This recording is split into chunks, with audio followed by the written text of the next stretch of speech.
All right, ladies and gentlemen, it's me, your borderman NJ, to the city with the number 2 MTO. Yes, I got a haircut. If this is the first video that I filmed with a haircut, which I don't think it is, but if it is, yes, I got a haircut.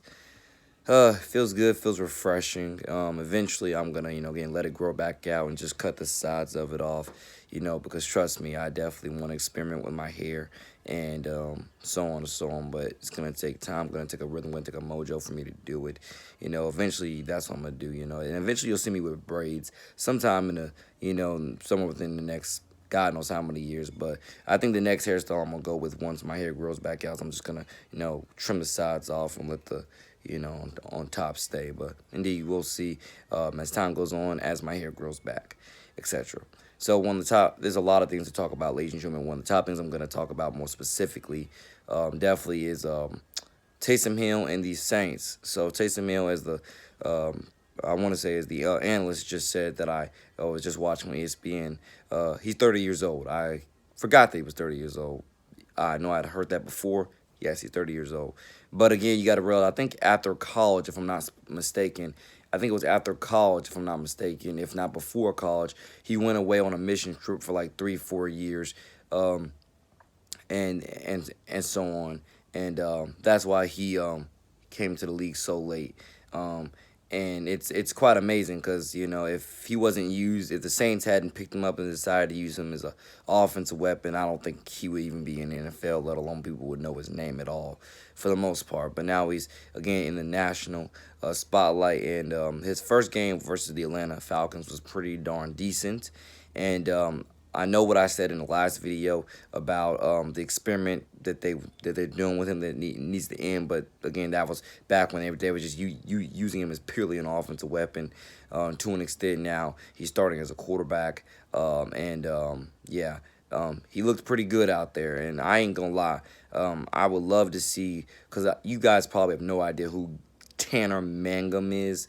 He went undrafted a year or two ago out of BYU. Let alone a guy named another dude that I can't remember his name, but another dude that Harbaugh coach that had transferred, went to UCLA and went undrafted.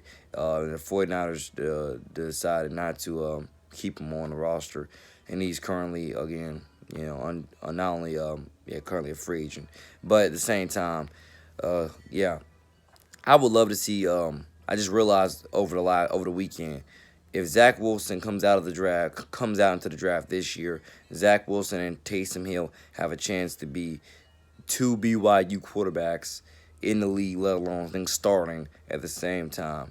Because if Taysom Hill blows things out of the water throughout the next how many games, because Taysom Hill, he definitely still didn't impress me with his arm at all. He definitely still impressed me with his mobility. He still proved that he was totally an athlete, and that's one of the top reasons why they have kept him on the roster, and the top reason why, he won that game. He did not win that game with his arm. He still won the game with his athleticism versus the Falcons.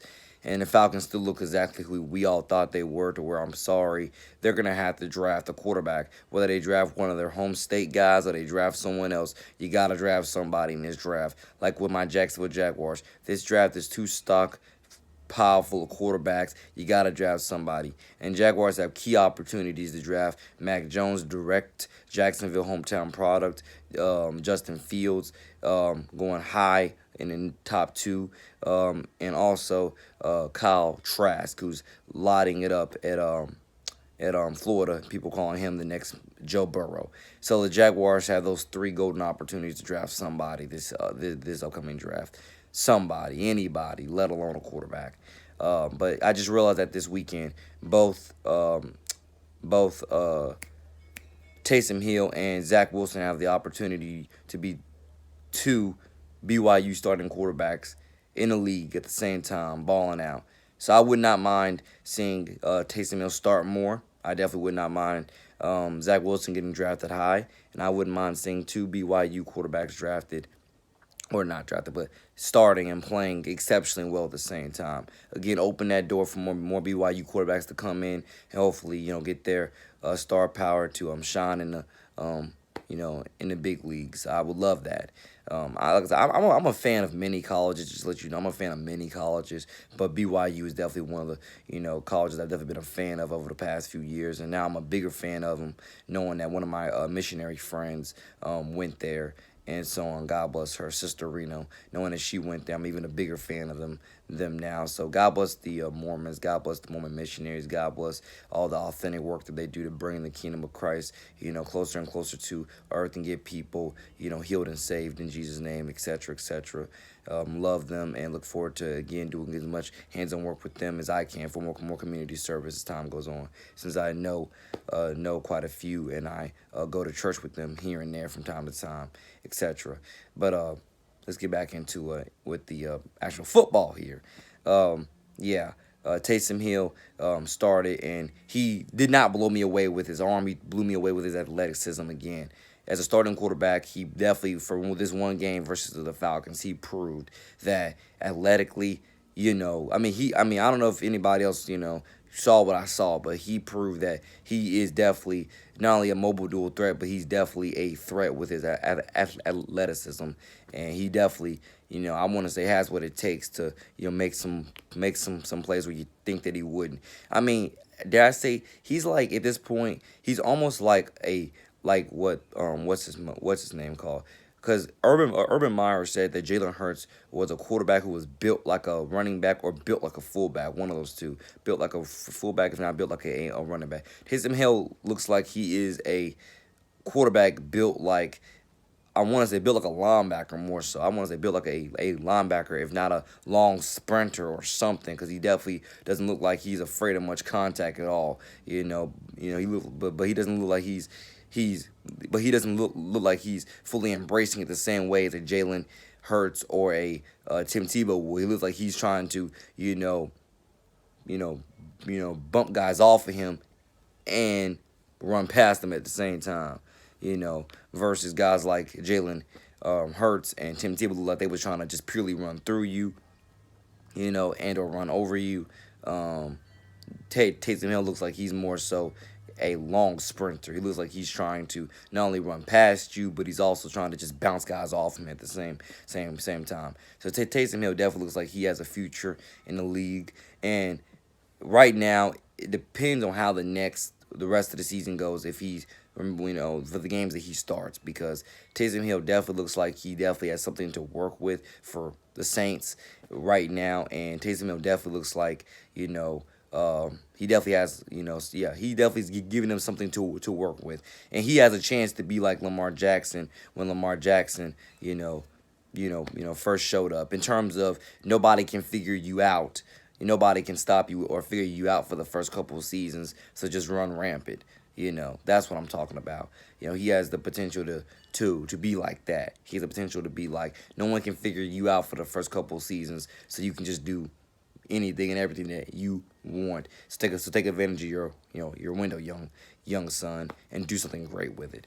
So I definitely would love to see more of Taysom Hill.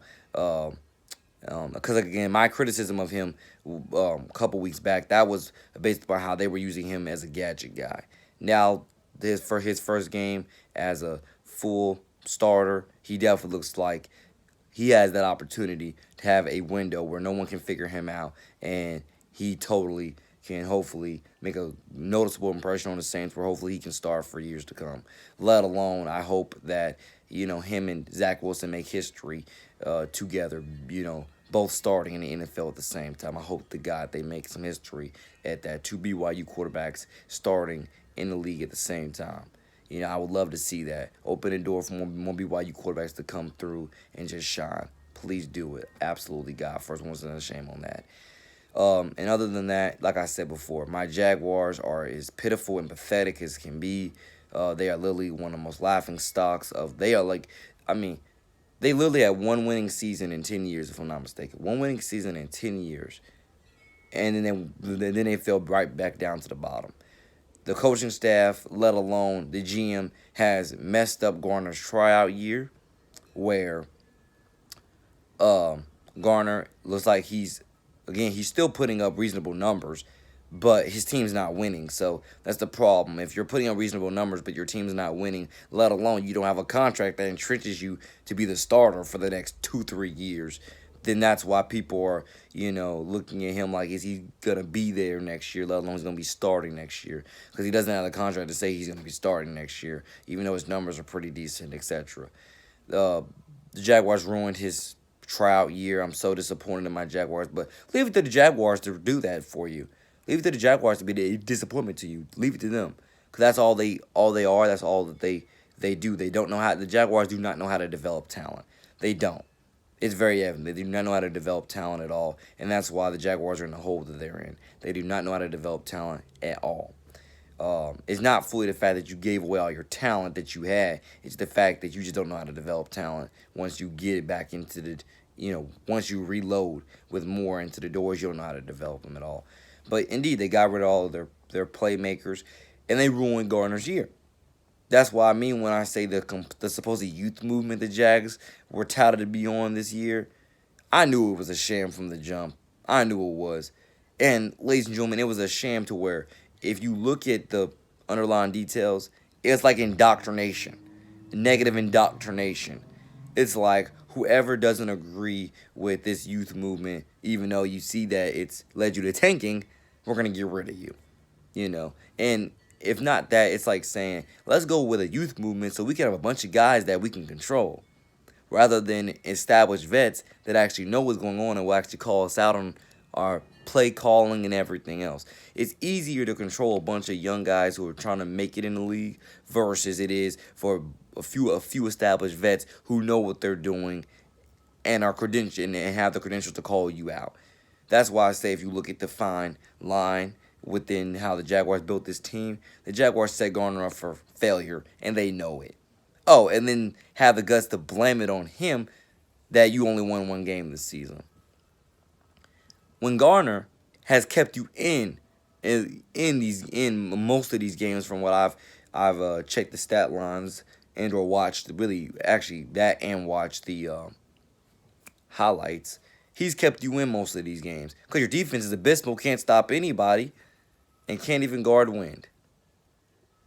Ladies and gentlemen, the evidence could not be more there. The Jaguars, the Jaguars, I want to say they need help. They're on life support. I mean, it's embarrassing because I want Justin Fields, but I also don't want him at the same time. I want him, but I don't want to give up Gardner Minshew for him. That's all it is. I will love it if we get Justin Fields. But the problem with that is it really going to be a competition between him and Gardner? Your newly cemented second overall pick versus a sixth-round pick? Is it really going to be like that? Is it really going to be competition? If it's going to be a real competition, but the problem with that is a real competition where Garner's going to be shipped away either way it goes. It just depends on, give him a couple weeks to it's hard because if you draft a quarterback high, Gardner's going to be shipped away regardless. It just depends on how, or not how, but when and to who. But Gardner's going to be shipped away regardless. Because you're going to want to play your shiny new first overall or second overall pick eventually. I want Justin Fields, but I just don't want to sacrifice. I just don't want to give up Gardner Minshew for him. That's literally what it is. I just don't want to give up Gardner Minshew for him. I want Justin, just don't want to give up Gardner for him. Or even Mac Jones. I want him, but just don't want to give up Gardner for him. Or even Kyle Trask, just don't want to give up Gardner for him. And so on. But indeed, we'll see. I'll definitely give more takes and analysis of it as time goes on. And I hope that everybody, again, stays safe, stays fluent, is studying college and studying NFL, and just enjoying the life that God has blessed you with while you still have life on this earth. Because tomorrow ain't promised to you, let alone with the way the country is going, which will dictate the way of the world in the next couple years, let alone 5 years. Nothing is promised to you for the most part. And you just got to keep staying prayed up and keep putting God first and keep paying attention to the signs where he's taking you. God first, your boy, the man, NJ to the city out. Peace.